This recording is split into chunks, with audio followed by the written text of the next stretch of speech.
অনেক বছর ধরেই অস্ট্রেলিয়ায় থাকেন চিত্রনায়িকা শাবনূর। 2023 সালের নভেম্বরে 3 বছর পর দেশে এসে 2 সিনেমার ঘোষণা দিয়েছিলেন অভিনেত্রী। একটি আরাফাত হোসাইনের রঙ্গনা, অন্যটি চয়নিকা চৌধুরীর মাতাল হাওয়া। 1.5 বছর পেরিয়ে গেলেও এখনো শেষ হয়নি কোনো সিনেমার কাজ। দুটি সিনেমা নিয়েই তৈরি হয়েছে অনিশ্চয়তা। গত বছরের এপ্রিলে রঙ্গনা দিয়ে ক্যামেরার সামনে ফিরেছিলেন শাবনূর, শেষ করেছিলেন প্রথম ধাপের শুটিং। এরপর থেকে বন্ধ সিনেমাটির কাজ। চলতি বছরের শুরুতে খবর ছড়িয়েছিল রঙ্গনা থেকে সরে দাঁড়িয়েছেন তিনি, তবে এই গুজবে বিভ্রান্ত না হওয়ার অনুরোধ করেছিলেন শাবনূর। নির্মাতাও জানিয়েছিলেন শিগগিরই শুরু হবে সিনেমার শেষ ভাগের কাজ। ব্যাস ওই পর্যন্তই। এখনো সিনেমার শুটিং শুরু করতে পারেননি নির্মাতা আরাফাত হোসাইন।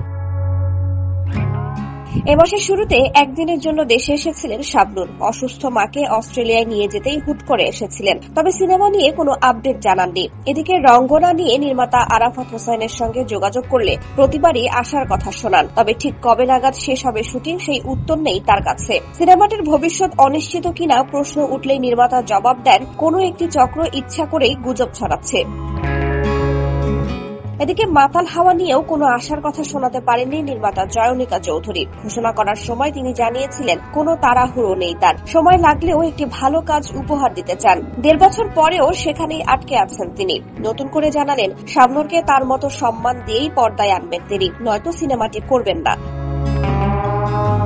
মাতাল হাওয়া নিয়ে চয়নিকা চৌধুরী 25 এপ্রিল ফেসবুকে যা লিখেছেন তাতেও নির্দিষ্ট করে কিছু বলতে পারেননি, বরং এক ধরনের অনিশ্চয়তা ধরা পড়ল সিনেমাটি নিয়ে। চয়নিকা লিখেছেন, অনেকে আমাকে মাতাল হাওয়া নিয়ে প্রশ্ন করে। মাতাল হাওয়া তার মতোই আসবে যখন সময় হবে। তাড়াহুড়ো করে কখনোই ভালো কিছু হয় না। অনেক আগেই আমাদের গল্প, স্ক্রিপ্ট, প্রযোজক রেডি।